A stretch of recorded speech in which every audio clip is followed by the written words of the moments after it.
Student, welcome to the Vagar Education Hub. I, Neha Miglani. Today I am just going to start the topic of purpose of research. In this video, we will discuss what are the purpose of the research and how many types the research types are being classified under it. We will discuss all these things in my today video. So let's start our video.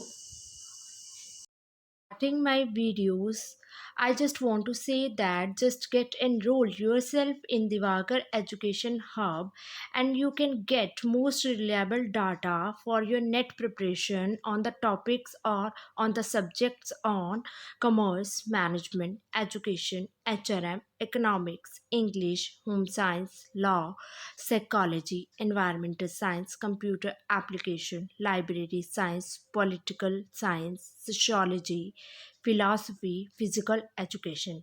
And you can also get the sample PDFs from the Vagar Education Hub. And for any query, you can call on the number which are given on the screen. In the purpose of research, there are basically three purposes of the research. That is, first one is the exploratory purpose, and then we have descriptive purpose, and then we have explanatory purpose. These three purposes we have already discussed in our live video, and we have already discussed in our types of the research aptitude. हम लोगों ने ये चीज़ें सब discuss की हुई है. जब भी हम कोई स्टडी को कैरी आउट करते हैं तब उस स्टडी को करने के लिए हमारे पास तीन तरीके के रीज़न्स होते हैं. फर्स्ट रीज़न होता है एक्सप्लोरेटरी रीज़न.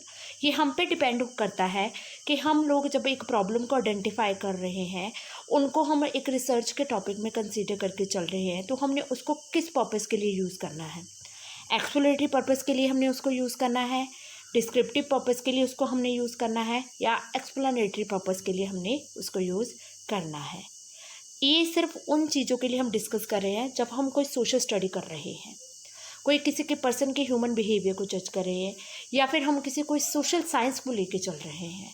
तो we discuss all this three purposes. And जब भी हम कोई स्टडी कैरी आउट करेंगे तो हमें अपना पर्पस क्लियर होना चाहिए कि हम कौन सा पर्पस लेके चल रहे हैं स्टडी के लिए. एक्सप्लोरेटरी पर्पस के लिए हम स्टडी कर रहे हैं, डिस्क्रिप्टिव पर्पस के लिए हम स्टडी कर रहे हैं, कि एक्सप्लेनेटरी पर्पस के लिए हम स्टडी कंटिन्यू कर रहे हैं. So first we are going to discuss the exploratory purpose. Exploratory purpose में क्या होता है, जैसे कि इसका नाम ही बताता है कि researcher conduct exploratory study to explore a group of questions. हम लोग जितने भी हम लोगों ने क्वेश्चंस आइडेंटिफाई किए हैं उस प्रॉब्लम से रिलेटेड, हम उनको एक्सप्लोर कर रहे हैं. एक्सप्लोर करने का मतलब क्या है, उनको हम खोल के बता रहे हैं कि वो स्टडी कैसे चलेगी. The answer and analytic may not offer a conclusion to the perceived problems. कई बार क्या होता है कि हम लोग जो भी सोच रहे हैं शायद वो हमारा एंड रिजल्ट ना हो, हमारा कंक्लूजन उस सिचुएशन के हिसाब से जो हमने सोचा है उस तरीके से ना निकले. ठीक है. सो जो भी हम लोग सोच रहे हैं, जो भी हम ऑफर कंक्लूड कर रहे हैं, वो हमारी जो हमने प्रिसीव्ड की हुई थी प्रॉब्लम उससे मैच ना करे. So it is undertaken to handle new problem area that have not been explored before. हम लोगों ने इस तरीके से हमने सिचुएशन एनालिसिस करनी है, इसमें इस तरीके से हम लोगों ने अंडरस्टैंडिंग करनी है कि हम लोगों ने जो भी सिचुएशंस को हमने इस तरीके से एक्सप्लोर करना है जो कि पहले कभी भी इस तरीके से एक्सप्लोर ना की गई हो, इस तरीके से पहले वो डिफाइन ना की गई हो. This exploratory purpose lays the foundation for more conclusive data and collection and analysis. इस तरीके का जो हम लोग एक्सप्लोरेटिव स्टडी जो होती है, जो इसमें हम प्रोसेस लेके चल रहे हैं, वो इस तरीके का फाउंडेशन क्रिएट करता है कि हम लोगों को उसको कंक्लूसिव रिजल्ट वहाँ से मिल सके. एक्सप्लोरेटिव स्टडी में क्या होता है कि इसमें सिर्फ इतना ही डिफरेंस है, जैसे कि मैंने पहले भी बताया है कि एक्सप्लोरेटिव स्टडी में क्या होता है, जब हम किसी के कारण जानने की कोशिश करते हैं, इस तरीके से उस सिचुएशन को एनालिसिस करने की सोच रहे हैं जो कि जैसे कि वो पहले कभी एनालिसिस ना की गई हो. ठीक है. उस तरीके से जब हम एनालिसिस करने पे आ जाते हैं तो वो हमारी कौन सी स्टडी कहलाती है, एक्सप्लोरेटरी स्टडी कहलाती है. ठीक है. इसमें हम लोगों को एक प्रॉपर कंक्लूसिव रिजल्ट मिल जाता है. Now we have the descriptive purpose.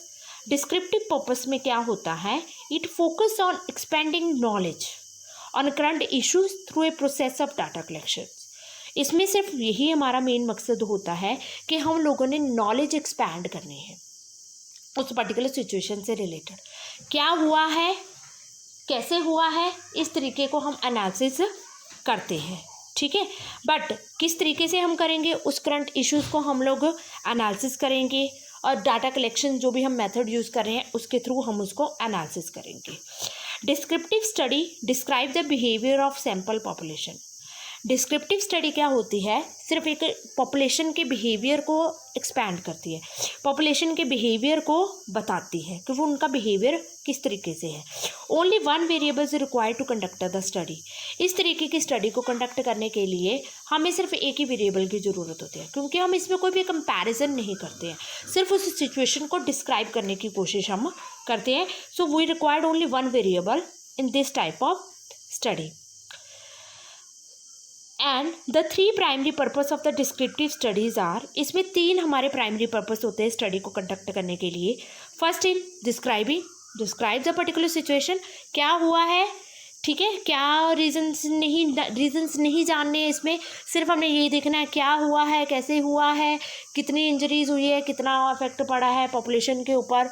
बस इन चीज़ों को जब हम डिस्क्राइब करने पे आ जाते हैं तो हमारे डिस्क्रिप्टिव स्टडी है। एक्सप्लेन करें उस सिचुएशन को, एंड वैलिडेट, और उनको वैलिडेट देखें कि वो उनकी वैलिडिटी है, एग्जिस्टिंग प्रॉब्लम जो हम लेके चल रहे हैं, जिनको हम डिस्क्राइब कर रहे हैं, कि हमारी फाइंडिंग्स जो भी आई है वो वैलिड है कि नहीं है। जैसे फॉर एग्जांपल इसमें मैंने एक एग्जांपल ली है, मैंने वैसे बहुत सारी एग्जांपल्स आपके सामने कोट की थी पहले भी, लाइव वीडियो में भी आपके सामने इसकी एग्जांपल्स मैंने कोट की है, और जब भी मैंने आप लोगों को डिस्क्रिप्टिव स्टडी और एक्सप्लोरेटिव स्टडी जो भी डिस्कस की है टाइप्स ऑफ स्टडीज़ में, तब भी आपको मैंने एक ही एग्जांपल के साथ समझाया ताकि आपको अच्छे से समझ आ जाए। मैंने एक एग्जांपल ली थी रोड एक्सीडेंट की।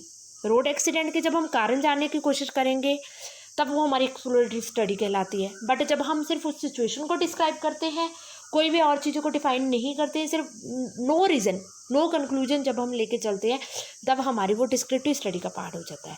तो इसलिए हम लोगों के पास सिर्फ थ्री ही मेन पर्पस होते हैं स्टडी को कंडक्ट करने के लिए। फर्स्ट वन है describing, second explain, and third validate.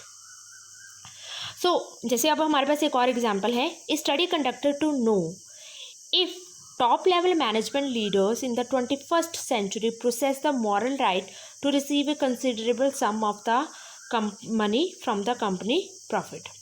ये हमारी स्टडी का डाटा है कि हम लोगों ने ये स्टडी कंडक्ट करनी है, जो टॉप लेवल मैनेजमेंट लीडर्स जो होते हैं 21st सेंचुरी के टाइम पे, उनके पास वो राइट है कि वो सम ऑफ मनी जो भी है रिसीव कर रहे हैं, उनके ऊपर वो कंसिडरेबल राइट रख रहे हैं कंपनी के प्रॉफिट में से। वो तो सिंपल है, लोगों से पूछो, डिस्क्राइब कर दो, उसमें कोई भी फॉर्मूला, कोई भी कंक्लूजन तो निकालना नहीं है, सिर्फ उस सिचुएशन को हमने डिस्क्राइब करना है। जो भी टॉप लेवल के लीडर्स होते हैं उनके पास हमने जाना है, उनके पास हमने जाके उनसे क्वेश्चन ही करने कि आपके पास वो मॉरल राइट्स है कंपनी के प्रॉफिट के ऊपर कि नहीं है। We will describe this situation, we will explain all this thing and we will validate this thing कि वो वैलिड कर रही है कि नहीं कर रही है। But we will not find out any conclusion, we will not find out any suggestions about this particular situation. So that is our descriptive study.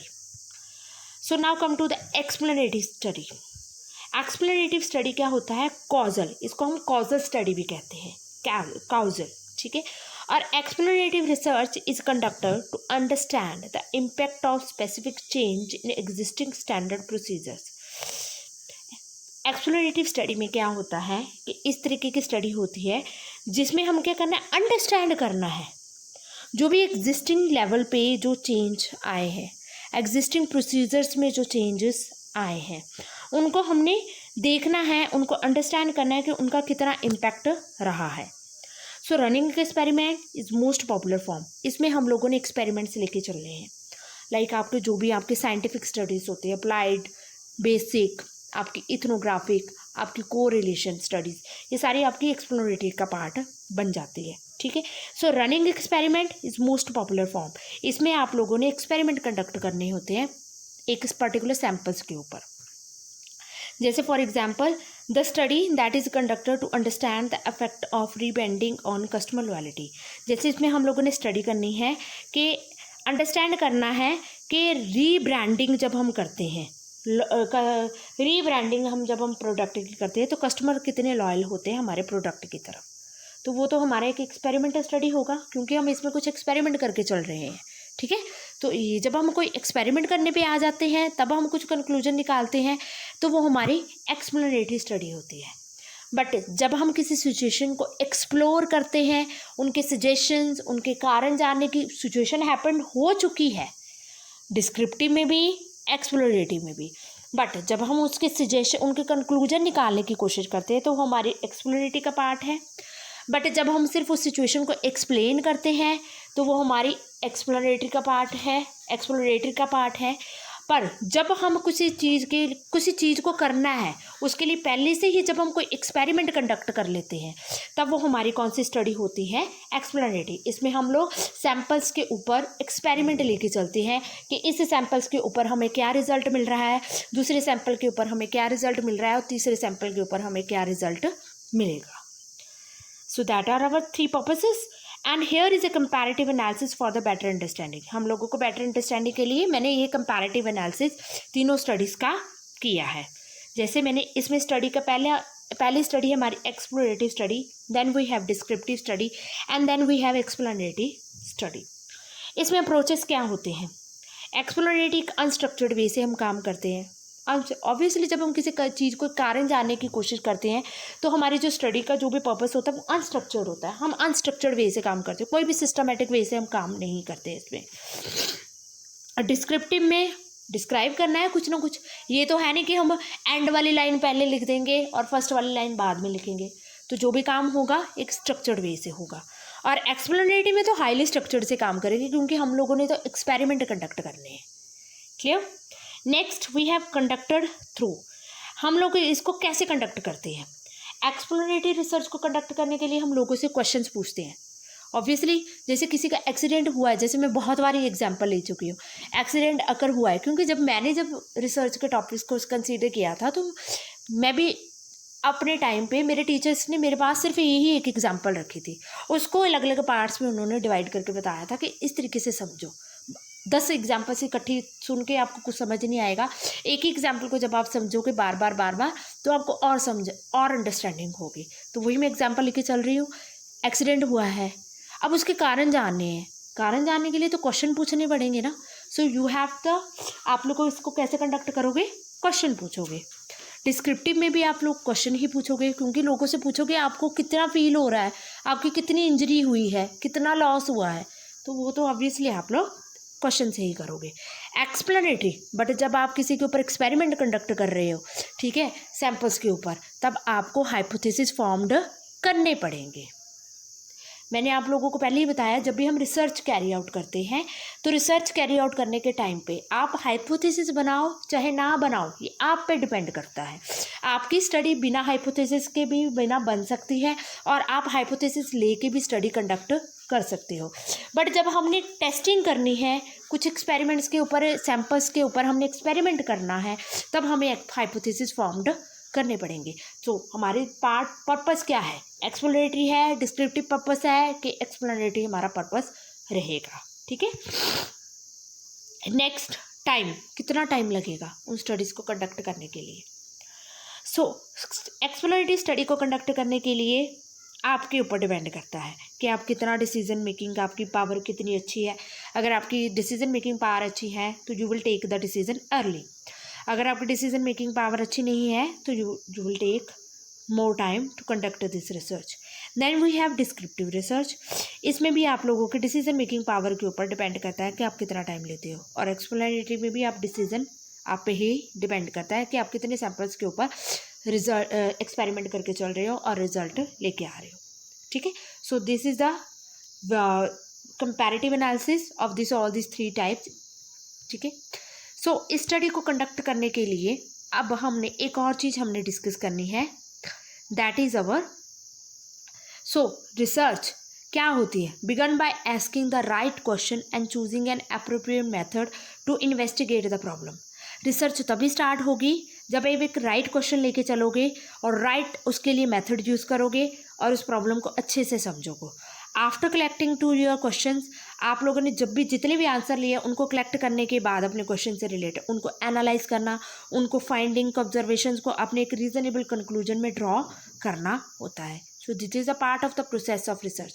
ठीक है, जब आप रिसर्च करते हो तो आपका यही प्रोसेस रहता है। सबसे पहले आप प्रॉब्लम लेके चलोगे, उस प्रॉब्लम से रिलेटेड आप आंसर कलेक्ट करोगे, आंसर कलेक्ट करने के बाद उनको आप एनालिसिस करके एक पर्टिकुलर कंक्लूजन में ड्रॉ करोगे। ठीक है, तभी आपकी स्टडी एक अच्छी स्टडी कहलाएगी। So when it come to the customer and market study, जब आपकी जो स्टडी होती है कस्टमर से रिलेटेड है या मार्केट से रिलेटेड है, the more throw your question, आप लोगों को और भी ज़्यादा से ज़्यादा क्वेश्चन पुट ऑन करने जरूरी हो जाते हैं। जब हम मार्केट एनालिसिस करने पे आ जाते हैं या कस्टमर्स के ऊपर एनालिसिस करते हैं, तब हमें और भी ज़्यादा क्वेश्चन, सिर्फ 2 क्वेश्चन से काम नहीं चलेगा। You have to take 20 to 30 to 50 to 60 questions to get better result of your question.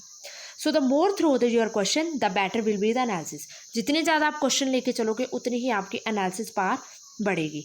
So you get the essential insight into brand perception, आपको बेटर अंडरस्टैंडिंग मिलेगी प्रोडक्ट के बारे में। आप लोगों को डाटा जो कलेक्ट करोगे थ्रू क्वेश्चनेयर्स के थ्रू होगा या सर्वे के थ्रू होगा, और स्मार्ट डिसीजन लेने में आपको हेल्प करेगा। ठीक है, सो to be able to make sense of your research and get insight faster, it help you to use a research repository as a single source of truth in your organization and to manage your research data in one centralized repository. इसमें क्या होता है, आप लोगों ने अपनी particular अपनी in sense को यूज़ करना है। आपकी इंटरनल जो इतनी भी सेंस होती है उनको यूज़ करके आप जब एक स्टडी कंडक्ट करते हो तो आपकी स्टडी एक बहुत अच्छी स्टडी कहलाएगी। ठीक है, सो आप लोगों को रिसर्च रिपोजिटरी करना बहुत ज़रूरी होता है। ठीक है, आप एक सिंगल सोर्स के थ्रू नहीं चल सकते हो, आप लोगों को बहुत सारे सोर्स को यूज़ करना पड़ेगा अपनी स्टडी को कंडक्ट करने के लिए। ठीक है, so this is all about my today topic and I have discussed thoroughly about all these 3 purposes. आप लोगों ने जब भी रिसर्च करनी है, चाहे आप अपने एकेडमिक लेवल पे करो, चाहे आप अपनी डॉक्टरल लेवल पे करो, चाहे आप कोई पर्टिकुलर सोशल लेवल पे आप जब स्टडी करो, तो आप लोगों को बेटरली पता होना चाहिए कि आप कौन से पर्पस के लिए स्टडी कर रहे हो। आपका पर्पस क्या है, एक्सप्लोरेटरी पर्पस है आप लोगों का, या आपका जो पर्पस है वो एक्सप्लेनेटरी है, या फिर आपका पर्पस जो है डिस्क्रिप्टिव पर्पस है। आप लोगों को इनका डिफरेंस क्लियरली पता होना चाहिए, उस तरीके से आप लोगों की स्टडी आगे कैरिड आउट होगी। ठीक है, so thank you so much. This is all about my today's lecture. In my next video I will discuss about the types of research. 1-2 types लेके चलेंगे और उनकी एग्जाम्पल और भी ज़्यादा एग्जाम्पल्स के थ्रू समझने की कोशिश करेंगे उन टाइप्स को। After that we will conduct the another topics of the subject. ठीक है, अच्छे से समझने के लिए एक टॉपिक के बीच में आपको डीपली घुसना पड़ेगा, तभी आप एक बेटर अंडरस्टैंडिंग कर सकते हो अपने टॉपिक से रिलेटेड। तो ये मेरी कोशिश यही है कि आपको बेटरली समझाने के लिए मैं आपको अच्छे से एक पर्टिकुलर टॉपिक के डीपली लेके जा रही हूँ, ताकि जब भी आपको कोई भी एमसीक्यू से रिलेटेड क्वेश्चन आ जाए, चाहे वो नेट के लिए है चाहे एनी अदर पर्पज़ के लिए है, आप लोगों को और भी ज़्यादा अंडरस्टैंडिंग हो और आप इजीली उस क्वेश्चन को क्रैक कर सको। So thank you so much.